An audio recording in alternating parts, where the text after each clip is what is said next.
Spectacles by Edgar Allan Poe. Many years ago, it was the fashion to ridicule the idea of love at first sight. But those who think not less than those who feel deeply have always advocated its existence. Modern discoveries, indeed, in what may be termed ethical magnetism or magnetsthetics, render it probable that the most natural and, consequently, the truest and most intense of the human affections are those which arise in the heart as if by electric sympathy. In a word, that the brightest and most enduring of the psychical fetters are those which are riveted by a glance. The confession I am about to make will add another to the already almost innumerable instances of the truth of the position. My story requires that I should be somewhat minute. I am still a very young man, not yet 22 years of age. My name, at present, is a very usual and rather plebeian one, Simpson. I say at present, for it is only lately that I have been so called, having legislatively adopted this surname within the last year, in order to receive a large inheritance left me by a distant male relative, Adolphus Simpson, Esq. The bequest was conditioned upon my taking the name of the testator, the family, not the Christian name. My Christian name is Napoleon Bonaparte, or, more properly, these are my first and middle appellations. I assumed the name, Simpson, with some reluctance, as in my true patronym, Froissart, I felt a very pardonable pride, believing that I could trace a descent from the immortal author of the Chronicles. While on the subject of names, by the by, I may mention a singular coincidence of sound attending the names of some of my immediate predecessors. My father was a Monsieur Froissart, of Paris. His wife, my mother, whom he married at 15, was a Mademoiselle Froissart, eldest daughter of Froissart, the banker, whose wife, again, being only 16 when married, was the eldest daughter of one Victor Froissart. Master Froissart, very singularly, had wedded a lady of similar name, a Mademoiselle Moissart. She, too, was quite a child when married, and her mother, also, Madame Moissart, was only 14 when led to the altar. These early marriages are usual in France. Here, however, are Moissart, Froissart, Croissart, and Froissart, all in the direct line of descent. My own name, though, as I say, became Simpson by act of legislature, and with so much repugnance on my part that, at one period, I actually hesitated about accepting the legacy with the useless and annoying proviso attached. As to personal endowments, I am by no means deficient. On the contrary, I believe that I am well made, and possess what 9/10 of the world would call a handsome face. In height I am 5 feet 11. My hair is black and curling. My nose is sufficiently good. My eyes are large and grey, and although, in fact, they are weak to a very inconvenient degree, still no defect in this regard would be suspected from their appearance. The weakness itself, however, has always much annoyed me, and I have resorted to every remedy short of wearing glasses. Being youthful and good-looking, I naturally dislike these, and have resolutely refused to employ them. I know nothing, indeed, which so disfigures the countenance of a young person, or so impresses every feature with an air of demureness, if not altogether of sanctimoniousness and of age. An eyeglass, on the other hand, has a savour of downright foppery and affectation. I have hitherto managed as well as I could without either, but something too much of these merely personal details, which, after all, are of little importance. I will content myself with saying, in addition, that my temperament is sanguine, rash, ardent, enthusiastic, and that all my life I have been a devoted admirer of the women. One night, last winter, I entered a box at the Sea Theatre, in company with a friend, Mr. Talbot. It was an opera night, and the bills presented a very rare attraction, so that the house was excessively crowded. We were in time, however, to obtain the front seats which had been preserved for us, and into which, with some little difficulty, we elbowed our way. For 2 hours, my companion, who was a musical fanatico, gave his undivided attention to the stage, and, in the meantime, I amused myself by observing the audience, which consisted, in chief part, of the very elite of the city. Having satisfied myself upon this point, I was about turning my eyes to the prima donna, when they were arrested and riveted by a figure in one of the private boxes which had escaped my observation. If I live 1,000 years, I can never forget the intense emotion with which I regarded this figure. It was that of a female, the most exquisite I had ever beheld. The face was so far turned towards the stage that, for some minutes, I could not obtain a view of it, but the form was divine. No other word can sufficiently express its magnificent proportion, and even the term divine seems ridiculously feeble as I write it. The magic of a lovely form in woman, the necromancy of female gracefulness, was always a power which I had found it impossible to resist. But here was grace personified, incarnate, the beau ideal of my wildest and most enthusiastic visions. The figure, nearly all which the construction of the box permitted to be seen, was somewhat above the medium height, and nearly approached, without positively reaching, the majestic. Its perfect fullness and tenure were delicious. The head, of which only the back was visible, rivaled in outline that of the Greek Psyche, and was rather displayed than concealed by an elegant cap of gaze aerienne, which put me in mind of the ventum textilum of Apuleius. The right arm hung over the balustrade of the box, and thrilled every nerve of my frame with its exquisite symmetry. Its upper portion was draperied by one of the loose open sleeves now in fashion. This extended but little below the elbow. Beneath it was worn an under one of some frail material, close-fitting, and terminated by a cuff of rich lace which fell gracefully over the top of the hand, revealing only the delicate fingers, upon one of which sparkled a diamond ring which I at once saw was of extraordinary value. The admirable roundness of the wrist was well set off by a bracelet which encircled it, and which also was ornamented and clasped by a magnificent agate of jewels, telling in words that could not be mistaken, at once of the wealth and fastidious taste of the wearer. I gazed at this queenly apparition for at least half an hour, as if I had been suddenly converted to stone, and, during this period, I felt the full force and truth of all that has been said or sung concerning love at first sight. My feelings were totally different from any which I had hitherto experienced, in the presence of even the most celebrated specimens of female loveliness. An unaccountable, and what I am compelled to consider a magnetic sympathy of soul for soul, seemed to rivet, not only my vision, but my whole powers of thought and feeling upon the admirable object before me.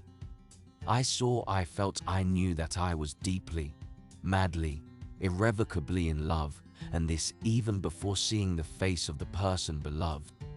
So intense, indeed, was the passion that consumed me, that I really believe it would have received little if any abatement had the features, yet unseen, proved of merely ordinary character. So anomalous is the nature of the only true love of the love at first sight, and so little really dependent is it upon the external conditions which only seem to create and control it. While I was wrapped in admiration of this lovely vision, a sudden disturbance among the audience caused her to turn her head partially towards me, so that I beheld the entire profile of the face. Its beauty even exceeded my anticipations, and yet there was something about it which disappointed me without my being able to tell exactly what it was. I said disappointed, but this is not altogether the word. My sentiments were at once quieted and exalted. They partook less of transport and more of calm enthusiasm, of enthusiastic repose.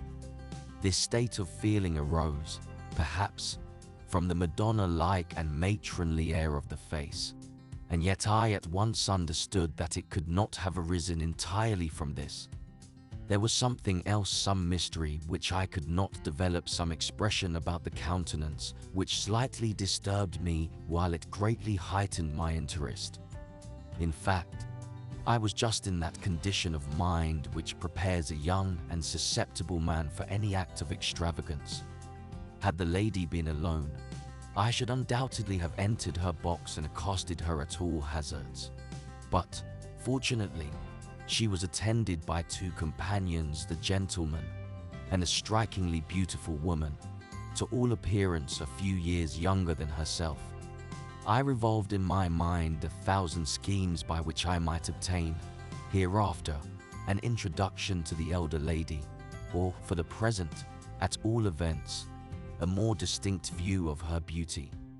I would have removed my position to one nearer her own, but the crowded state of the theatre rendered this impossible, and the stern decrees of fashion had, of late, imperatively prohibited the use of the opera glass in a case such as this.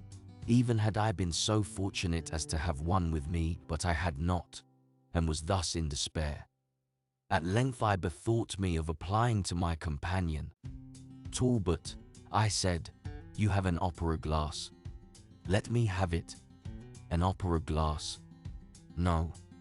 What do you suppose I would be doing with an opera glass? Lo, very here." He turned impatiently towards the stage. "But, Talbot," I continued, pulling him by the shoulder, "listen to me, will you? Do you see the stage box? There. No. The next. Did you ever behold as lovely a woman? She is very beautiful, no doubt," he said. "I wonder who she can be. Why, in the name of all that is angelic, don't you know who she is? Not to know her argues yourself unknown. She is the celebrated Madame Lalande, the beauty of the day par excellence, and the talk of the whole town. Immensely wealthy, to a widow, and a great match has just arrived from Paris. Do you know her? Yes, I have the honor.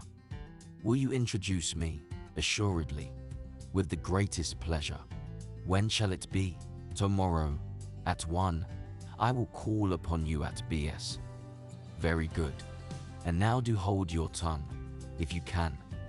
In this latter respect, I was forced to take Talbot's advice, for he remained obstinately deaf to every further question or suggestion, and occupied himself exclusively, for the rest of the evening, with what was transacting upon the stage. In the meantime I kept my eyes riveted upon Madame Lalande, and at length had the good fortune to obtain a full front view of her face. It was exquisitely lovely. This, of course, my heart had told me before, even had not Talbot fully satisfied me upon the point, but still the unintelligible something disturbed me.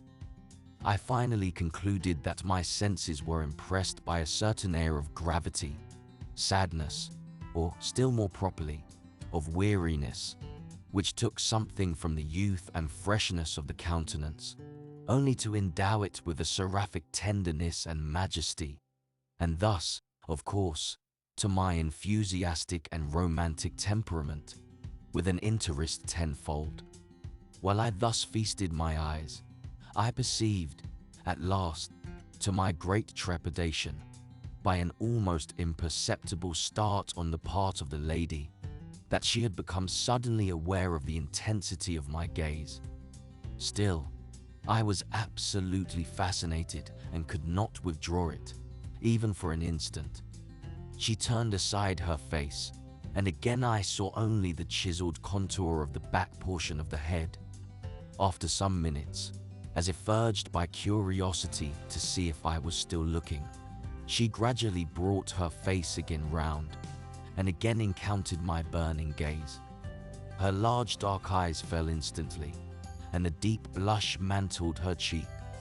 But what was my astonishment at perceiving that she not only did not a second time avert her head, but that she actually took from her girdle a double eyeglass, elevated it, adjusted it, and then regarded me through it, intently and deliberately, for the space of several minutes. Had a thunderbolt fallen at my feet, I could not have been more thoroughly astounded, only not offended or disgusted in the slightest degree. Although an action so bold, in any other woman, would have been likely to offend or disgust. But the whole thing was done with so much quietude, so much nonchalance, so much repose, with so evident an air of the highest breeding, in short, that nothing of mere effrontery was perceptible, and my sole sentiments were those of admiration and surprise. I observed that, upon her first elevation of the glass, she had seemed satisfied with a momentary inspection of my person, and was withdrawing the instrument, when, as if struck by a second thought, she resumed it, and so continued to regard me with fixed attention for the space of several minutes, for 5 minutes, at the very least, I am sure. This action, so remarkable in an American theater, attracted very general observation, and gave rise to an indefinite movement, or buzz, among the audience, which for a moment filled me with confusion, but produced no visible effect upon the countenance of Madame Lalande. Having satisfied her curiosity, if such it was, she dropped the glass, and quietly gave her attention again to the stage, her profile now being turned towards myself as before. I continued to watch her unremittingly, although I was fully conscious of my rudeness in so doing.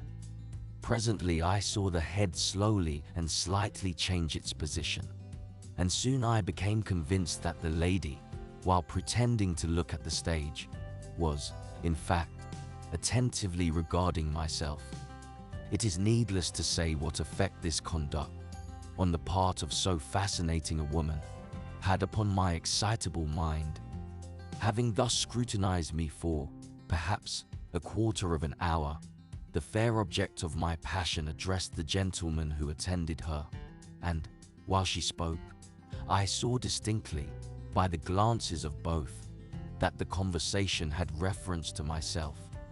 Upon its conclusion, Madame Lalande again turned towards the stage, and, for a few minutes, seemed absorbed in the performances.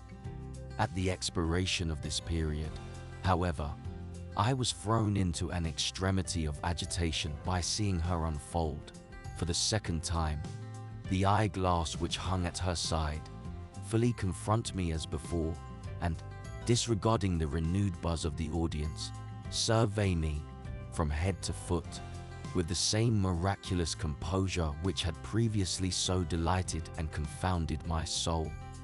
This extraordinary behavior, by throwing me into a perfect fever of excitement, into an absolute delirium of love, served rather to embolden than to disconcert me. In the mad intensity of my devotion, I forgot everything but the presence and the majestic loveliness of the vision which confronted my gaze. Watching my opportunity, when I thought the audience were fully engaged with the opera, I at length caught the eyes of Madame Lalande, and, upon the instant, made a slight but unmistakable bow. She blushed very deeply, then averted her eyes, then slowly and cautiously looked around, apparently to see if my rash action had been noticed, then leaned over towards the gentleman who sat by her side. I now felt a burning sense of the impropriety I had committed, and expected nothing less than instant exposure, while a vision of pistols upon the morrow floated rapidly and uncomfortably through my brain. I was greatly and immediately relieved, however, when I saw the lady merely hand the gentleman a playbill, without speaking.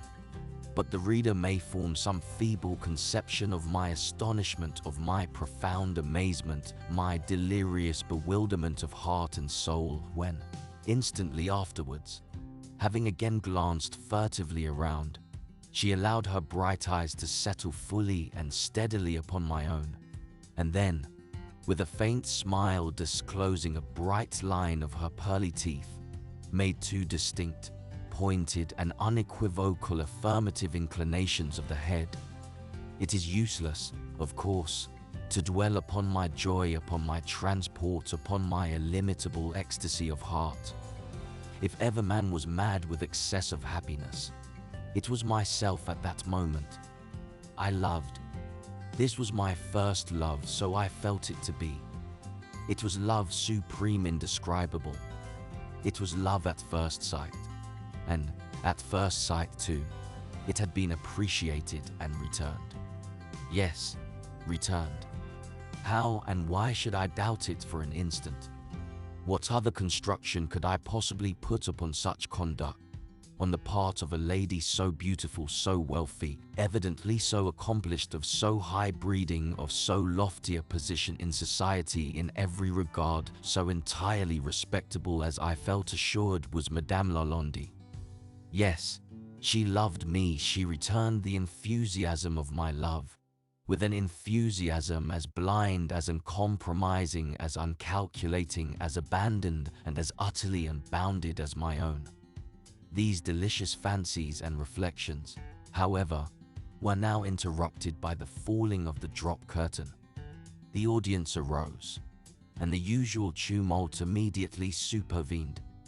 Quitting Talbot abruptly, I made every effort to force my way into closer proximity with Madame Lalande. Having failed in this, on account of the crowd, I at length gave up the chase and bent my steps homewards, consoling myself for my disappointment in not having been able to touch even the hem of her robe, by the reflection that I should be introduced by Talbot, in due form, upon the morrow. This morrow at last came. That is to say, a day finally dawned upon a long and weary night of impatience, and then the hours until one were snail-paced, dreary and innumerable. But even Stamboul, it is said, shall have an end, and there came an end to this long delay. The clock struck. As the last echo ceased, I stepped into BS and inquired for Talbot. "Out," said the footman Talbot's own. "Out," I replied, staggering back half a dozen paces. "Let me tell you, my fine fellow, that this thing is thoroughly impossible and impracticable. Mr. Talbot is not out." "What do you mean?" "Nothing, sir. Only Mr. Talbot is not in. That's all. He rode over to S immediately after breakfast, and left word that he should not be in town again for a week." I stood petrified with horror and rage. I endeavored to reply, but my tongue refused its office. At length I turned on my heel, livid with wrath, and inwardly consigning the whole tribe of the Talbots to the innermost regions of Erebus. It was evident that my considerate friend, Il Fanatico, had quite forgotten his appointment with myself, had forgotten it as soon as it was made. At no time was he a very scrupulous man of his word. There was no help for it. So, smothering my vexation as well as I could, I strolled moodily up the street, propounding futile inquiries about Madame Lalande to every male acquaintance I met. By report she was known, I found, to all, to many by sight, but she had been in town only a few weeks, and there were very few, therefore, who claimed her personal acquaintance. These few, being still comparatively strangers, could not, or would not, take the liberty of introducing me through the formality of a morning call. While I stood thus, in despair, conversing with a trio of friends upon the all-absorbing subject of my heart, it so happened that the subject itself passed by. "As I live, there she is," cried one. "Surpassingly beautiful," exclaimed a second. an angel upon earth, ejaculated the third. I looked, and, in an open carriage, which approached us, passing slowly down the street, sate the enchanting vision of the opera, accompanied by the younger lady who had occupied a portion of her box. Her companion also wears remarkably well, said the one of my trio who had spoken first. Astonishingly, said the second. Still quite a brilliant air, but art will do wonders. Upon my word, she looks better than she did at Paris 5 years ago. A beautiful woman still. Don't you think so, Froissart? Simpson, I mean.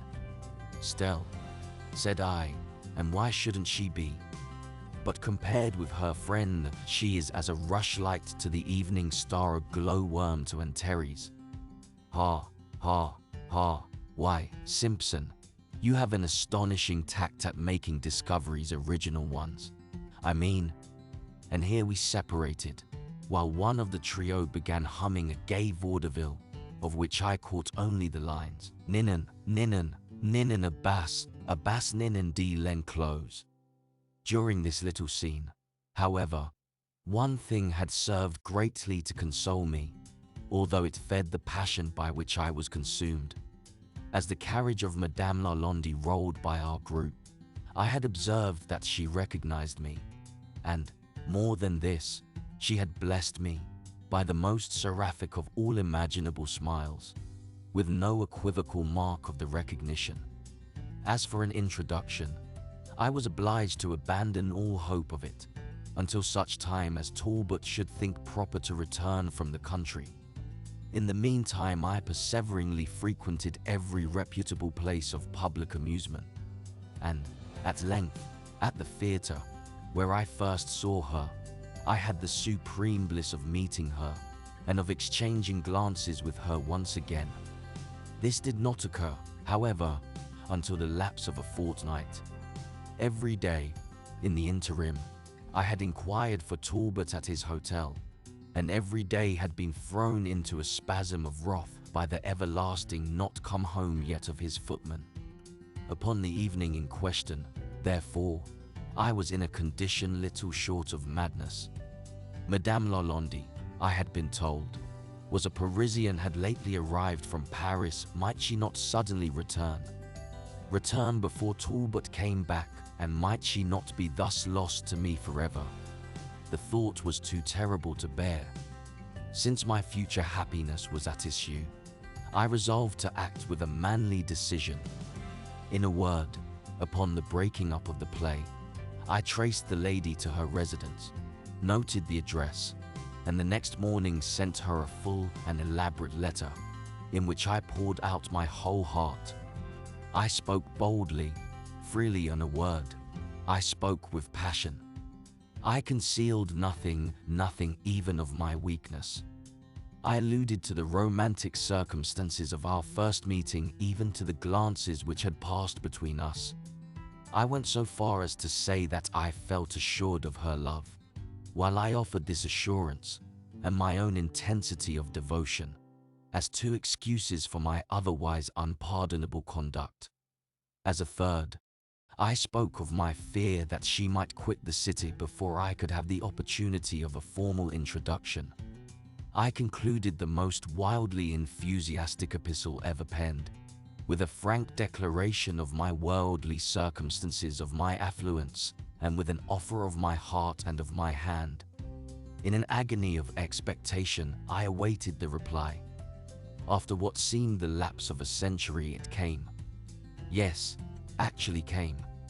Romantic as all this may appear, I really received a letter from Madame Lalande, the beautiful, the wealthy, the idolized Madame Lalande. Her eyes, her magnificent eyes, had not belied her noble heart. Like a true French woman, as she was, she had obeyed the frank dictates of her reason, the generous impulses of her nature, despising the conventional pruderies of the world. She had not scorned my proposals. She had not sheltered herself in silence. She had not returned my letter unopened. She had even sent me, in reply, one penned by her own exquisite fingers. It ran thus: Monsieur Simpson will pardon me for not compose the beautiful tongue of his country so well as might. It is only de late that I am arrive, and not yet have de opportunite for to let it jare. With this apology for the Moniere, I will now say that, Helus, Monsieur Simpson are vagues but de too true. Need I say de more? Helus, am I not ready speak de too marsh? Eugenie Lalonde. This noble spirited note I kissed 1,000,000 times, and committed no doubt, on its account, 1,000 other extravagances that have now escaped my memory. Still Talbot would not return.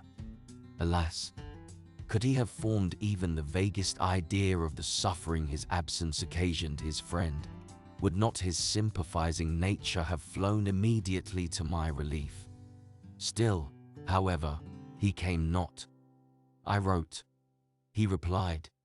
He was detained by urgent business, but would shortly return.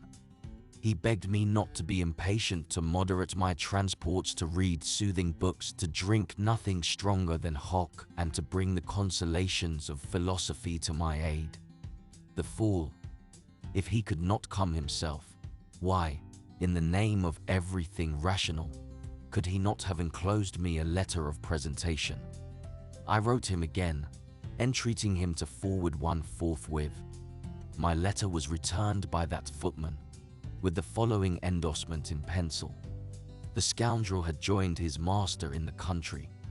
Left us yesterday for parts unknown, did not say where or when be back, so thought best to return letter. Knowing your handwriting, and as how you is always, more or less, in a hurry. Yours, sincerely, Stubbs. After this it is needless to say that I devoted to the infernal deities both master and valet. But there was little use in anger, and no consolation at all in complaint. But I had yet a resource left in my constitutional audacity. Hitherto it had served me well, and I now resolved to make it avail me to the end. Besides, after the correspondence which had passed between us, what act of mere informality could I commit, within bounds, that ought to be regarded as indecorous by Madame Lalonde? Since the affair of the letter, I had been in the habit of watching her house, and thus discovered that, about twilight, it was her custom to promenade, attended only by a Negro in livery, in a public square overlooked by her windows. Here, amid the luxuriant and shadowing groves, in the grey gloom of a sweet midsummer evening, I observed my opportunity and accosted her, the better to deceive the servant in attendance.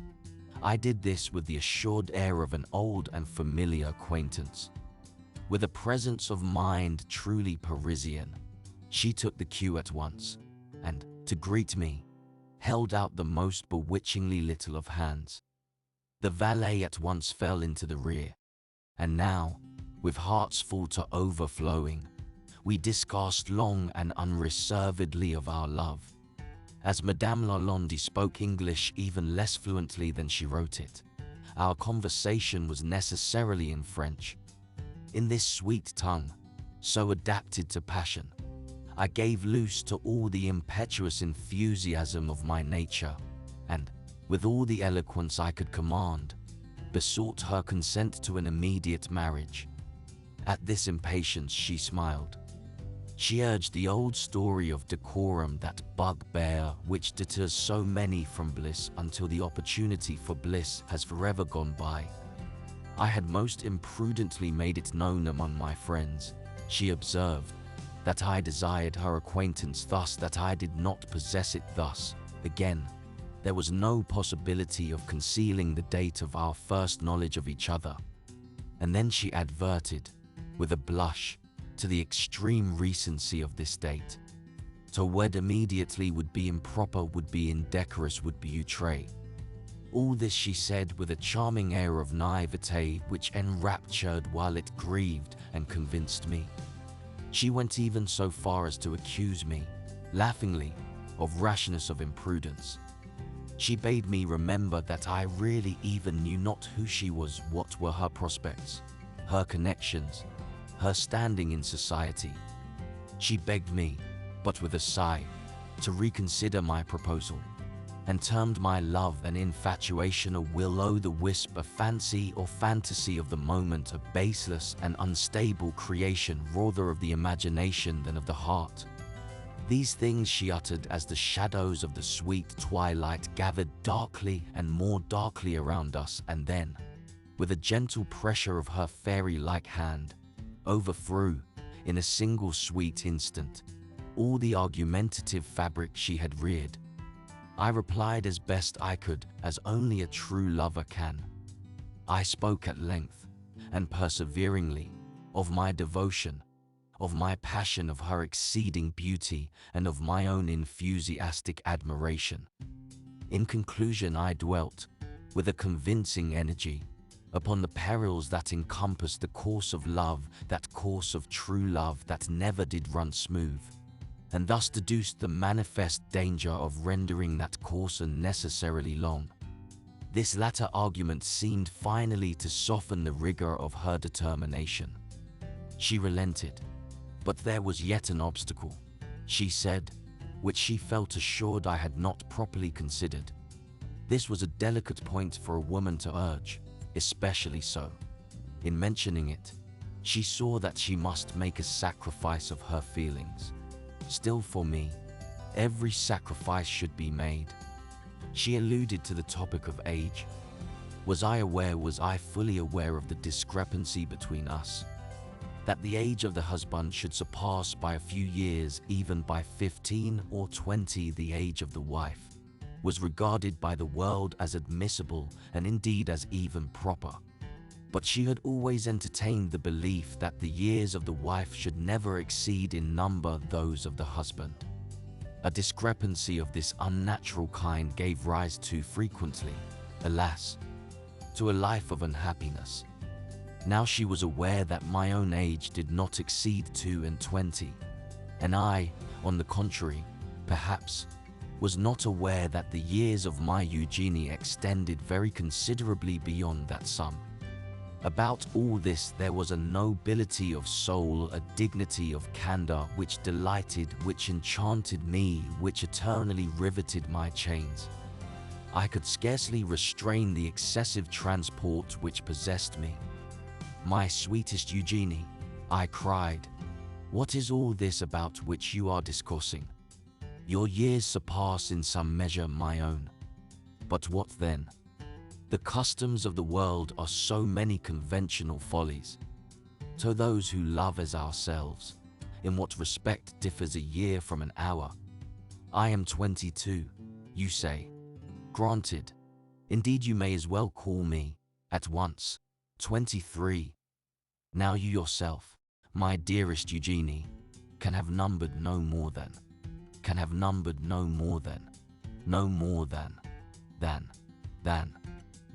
Here I paused for a brief instant, in the expectation that Madame Lalande would interrupt me by supplying her true age.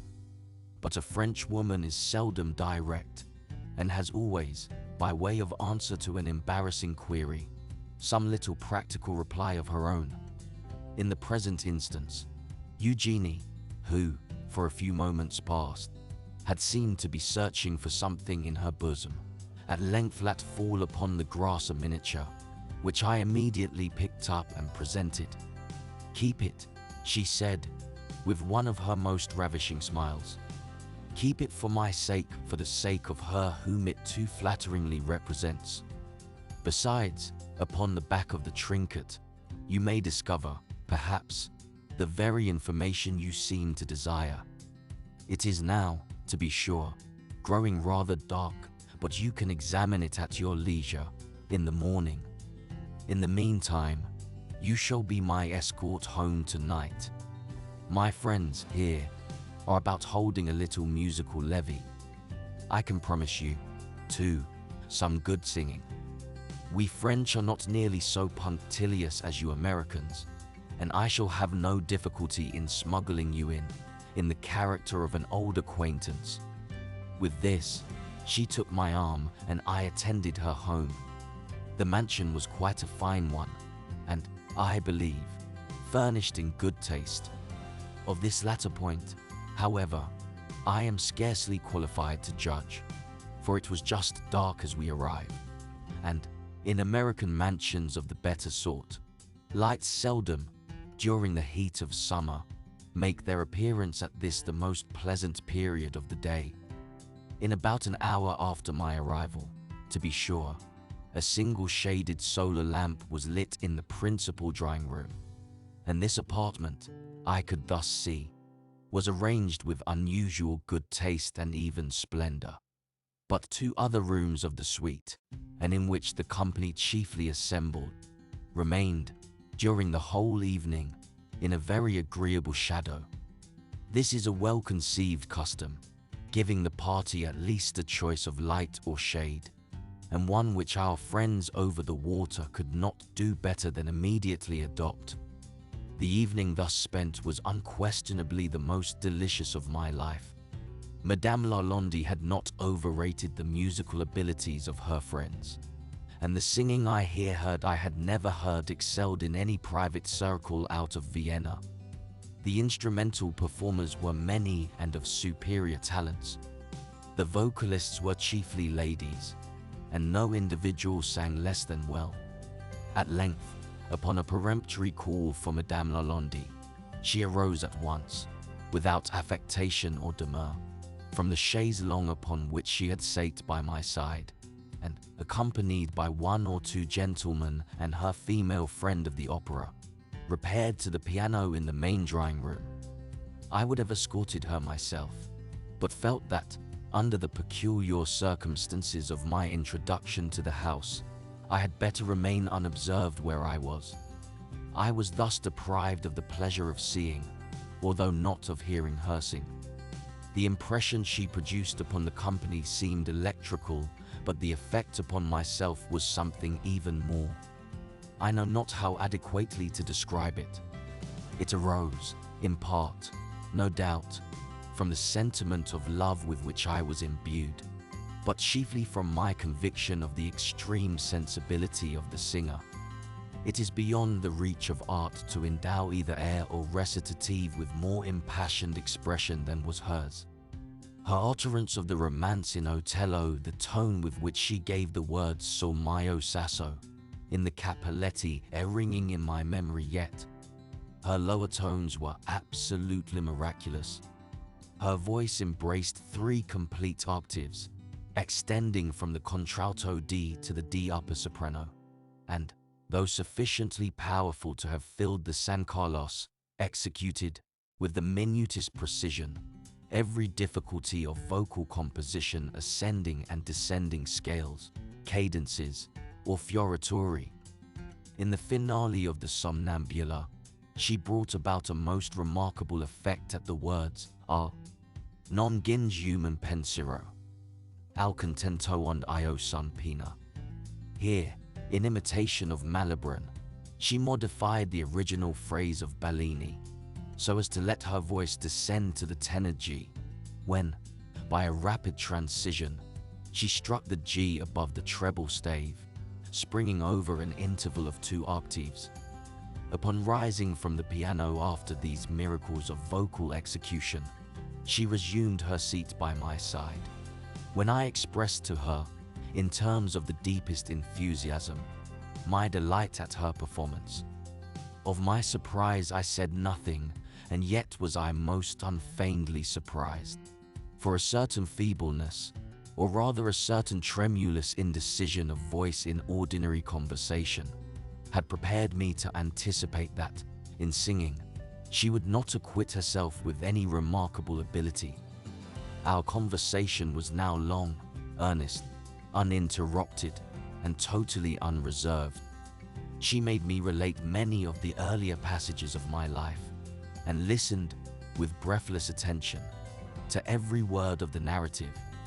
I concealed nothing. I felt that I had a right to conceal nothing from her confiding affection.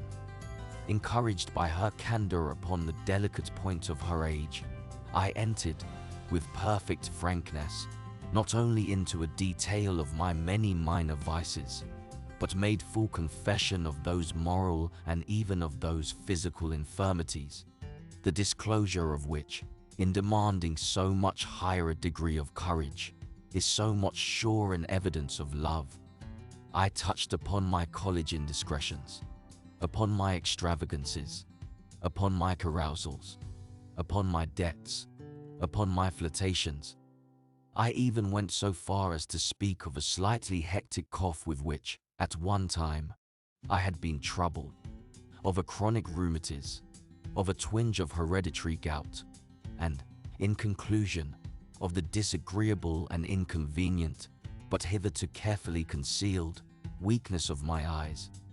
Upon this latter point, said Madame Lalande, laughingly, you have been surely injudicious in coming to confession. For, without the confession, I take it for granted that no one would have accused you of the crime. By the by, she continued, have you any recollection, and here I fancied that a blush, even through the gloom of the apartment, became distinctly visible upon her cheek. Have you any recollection, mon cher ami, of this little ocular assistant which now depends from my neck? As she spoke, she twirled in her fingers the identical double eyeglass, which had so overwhelmed me with confusion at the opera. Full well, alas, too well do I remember it, I exclaimed, pressing passionately the delicate hand which offered the glasses for my inspection. They formed a complex and magnificent toy, richly chased and filigreed, and gleaming with jewels, which, even in the deficient light, I could not help perceiving were of high value. Abine, mon ami, she resumed with a certain empressement of manner that rather surprised me. Abine, mon ami, you have earnestly besought of me a favor which you have been pleased to denominate priceless. You have demanded of me my hand upon the morrow.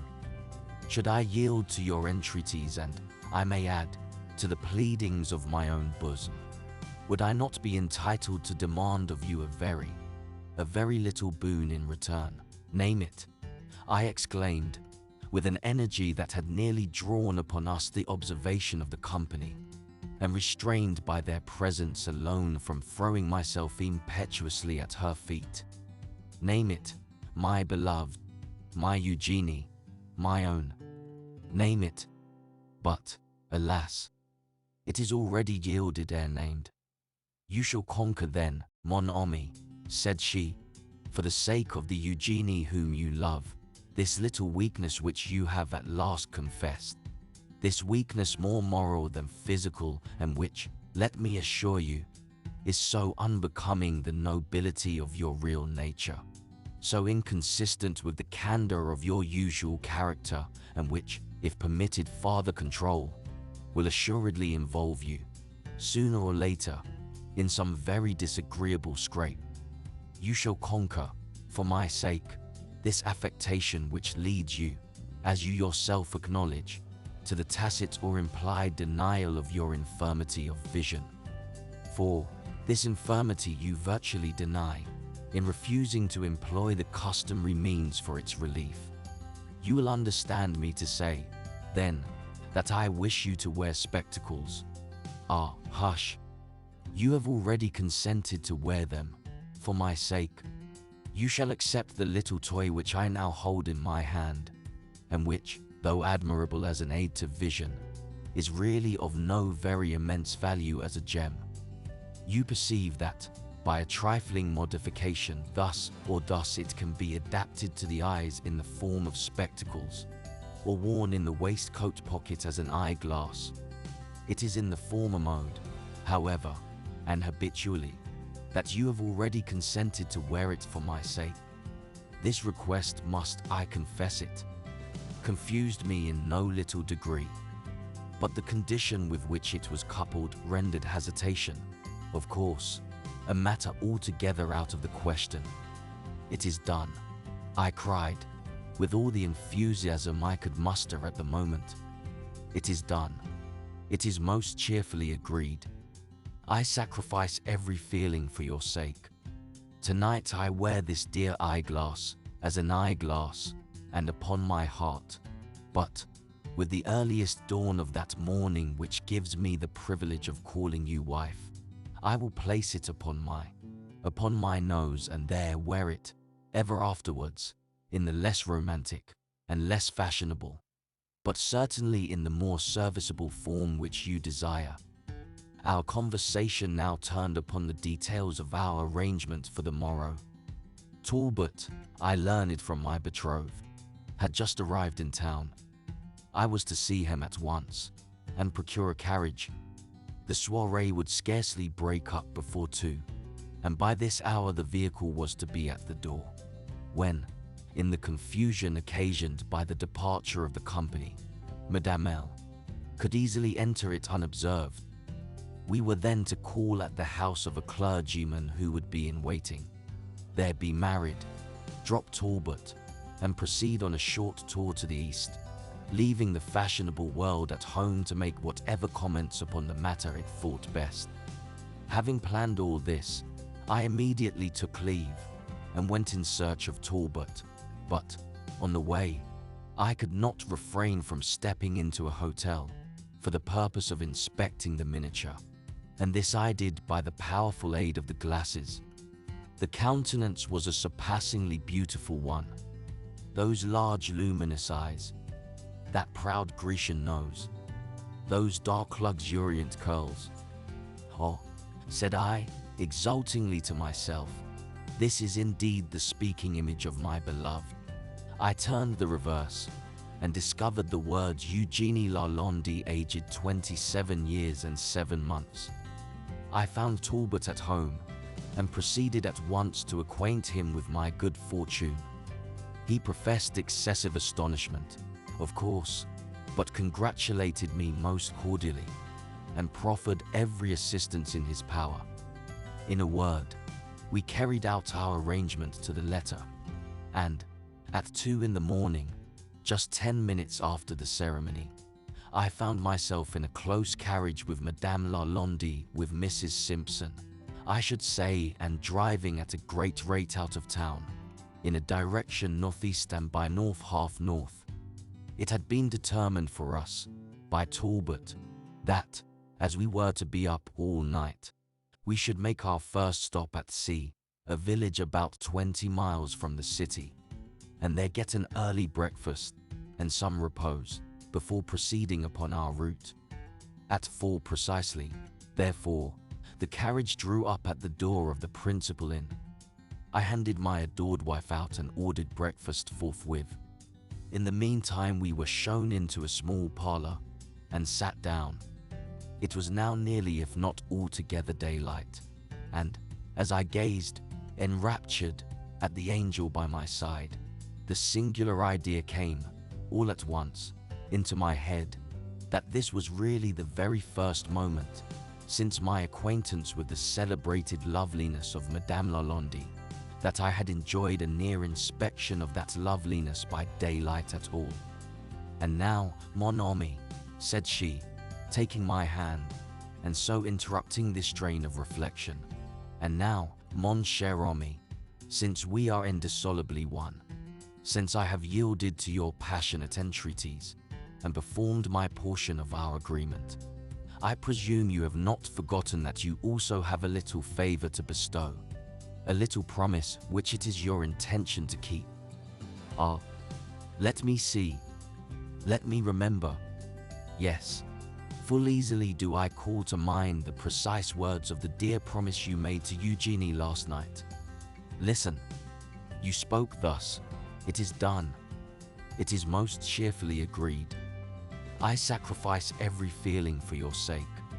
Tonight I wear this dear eyeglass as an eyeglass, and upon my heart, but with the earliest dawn of that morning which gives me the privilege of calling you wife, I will place it upon my nose, and there wear it ever afterwards, in the less romantic and less fashionable, but certainly in the more serviceable form which you desire."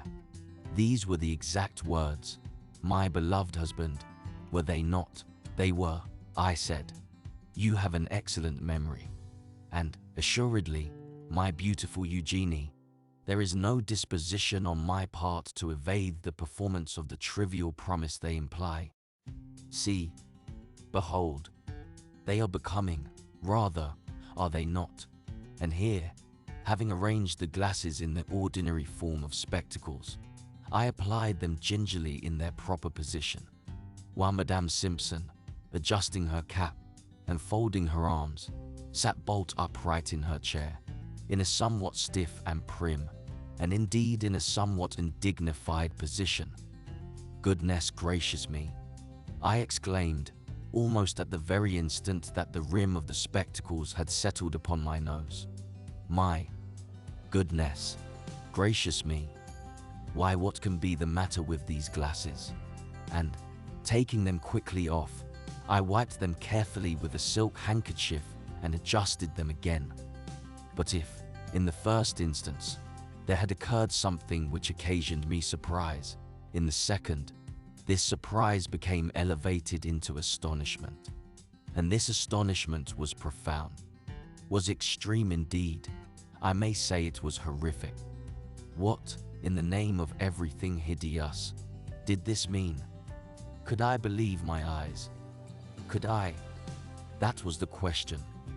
Was that rouge? And were those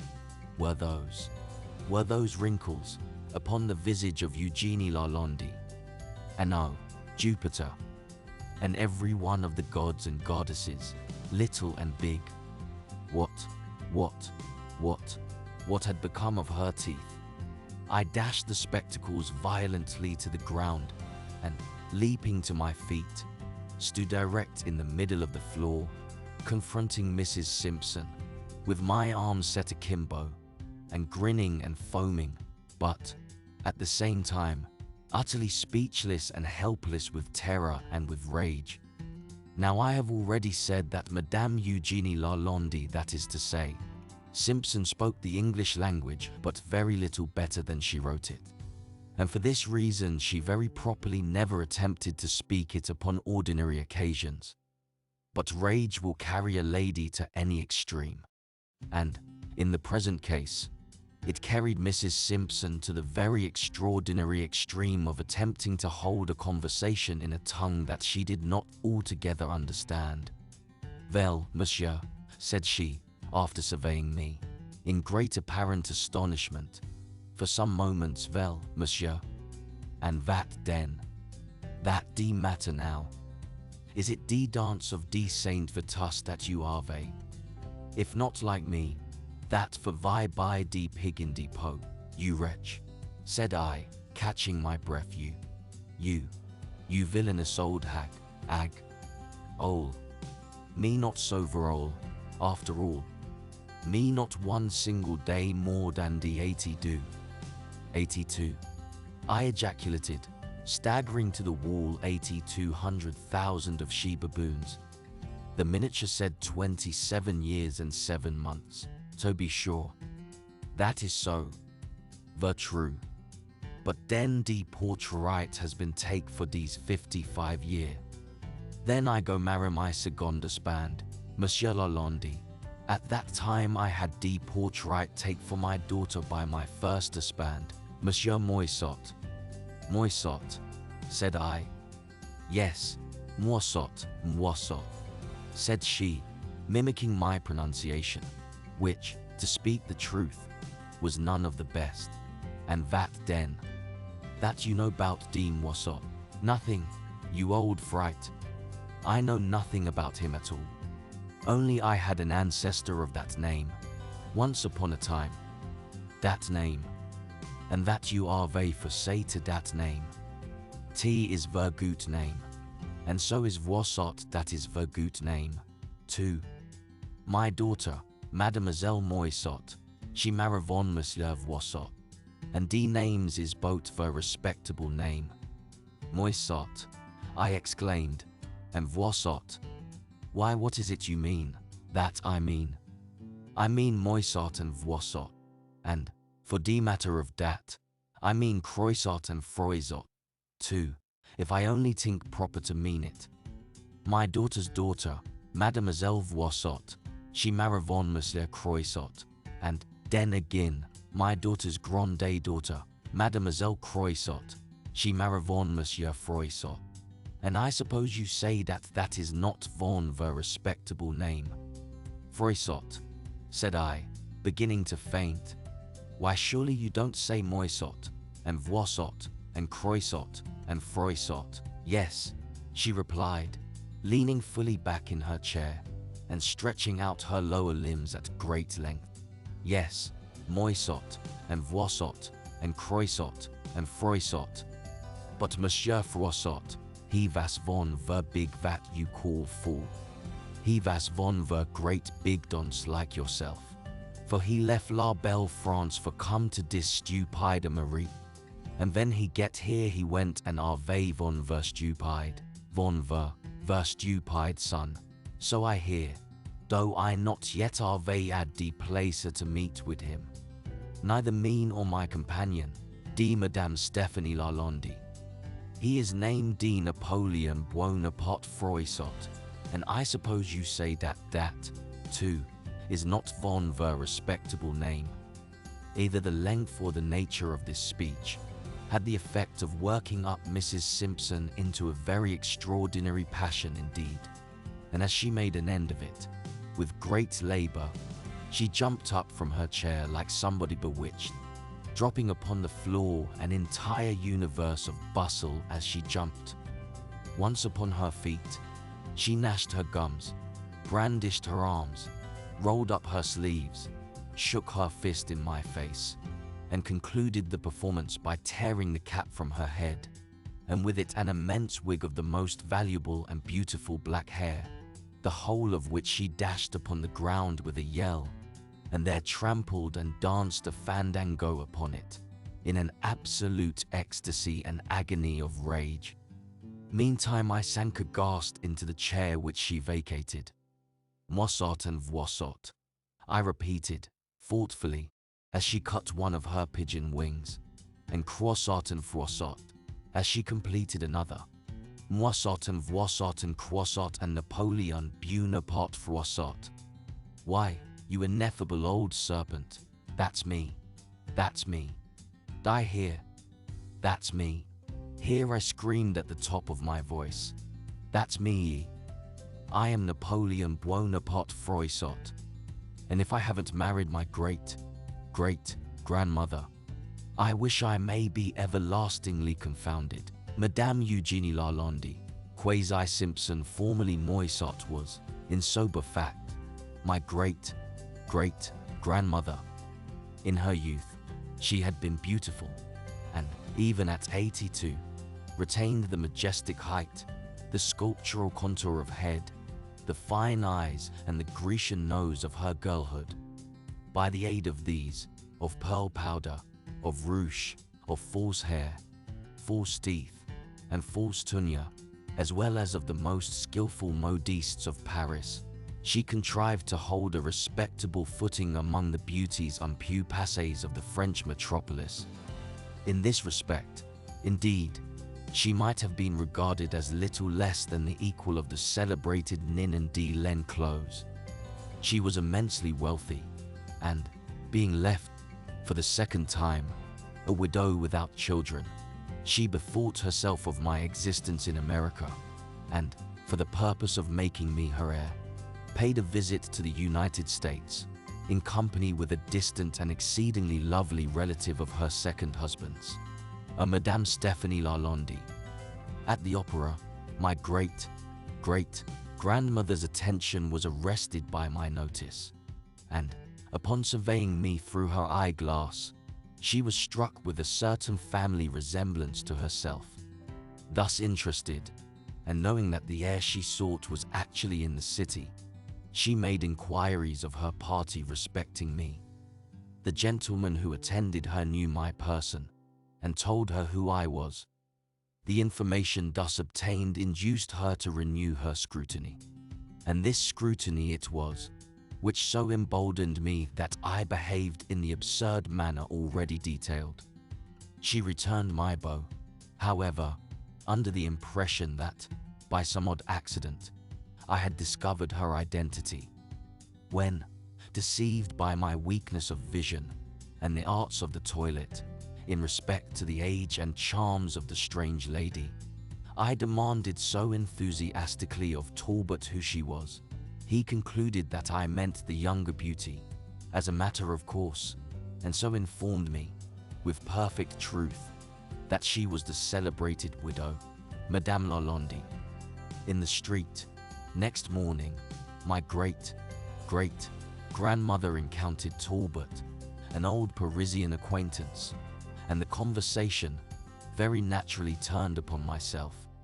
My deficiencies of vision were then explained, for these were notorious, although I was entirely ignorant of their notoriety, and my good old relative discovered, much to her chagrin, that she had been deceived in supposing me aware of her identity, and that I had been merely making a fool of myself in making open love in a theater to an old woman unknown. By way of punishing me for this imprudence, she concocted with Talbot a plot. He purposely kept out of my way to avoid giving me the introduction. My street inquiries about the lovely widow, Madame Lalande, were supposed to refer to the younger lady, of course, and thus the conversation with the three gentlemen whom I encountered shortly after leaving Talbot's hotel will be easily explained, as also their allusion to Nin and D. Len clothes. I had no opportunity of seeing Madame Lalande closely during daylight, and, at her musical soiree, my silly weakness in refusing the aid of glasses effectually prevented me from making a discovery of her age. When Madame Lalande was called upon to sing, the younger lady was intended, and it was she who arose to obey the call. My great-grandmother, to further the deception, arising at the same moment and accompanying her to the piano in the main drawing room. Had I decided upon escorting her thither, it had been her design to suggest the propriety of my remaining where I was, but my own prudential views rendered this unnecessary. The songs which I so much admired, and which so confirmed my impressions of the youth of my mistress, were executed by Madame Stephanie Lalande. The eyeglass was presented by way of adding a reproof to the hoax, a sting to the epigram of the deception. Its presentation afforded an opportunity for the lecture upon affectation with which I was so especially edified. It is almost superfluous to add that the glasses of the instrument, as worn by the old lady, had been exchanged by her for a pair better adapted to my years. They suited me, in fact, to a T. The clergyman, who merely pretended to tie the fatal knot, was a boon companion of Talbot's and no priest. He was an excellent whip, however, and, having donned his cassock to put on a great coat, he drove the hack which conveyed the happy couple out of town. Talbot took a seat at his side. The two scoundrels were thus in at the death, and, through a half-open window of the back parlor of the inn, amused themselves in grinning at the denouement of the drama. I believe I shall be forced to call them both out. Nevertheless, I am not the husband of my great-grandmother, and this is a reflection which affords me infinite relief. But I am the husband of Madame Lalande, of Madame Stephanie Lalande, with whom my good old relative, besides making me her sole heir when she dies, if she ever does, has been at the trouble of concocting me a match. In conclusion, I am done forever with billet stew, and am never to be met without spectacles.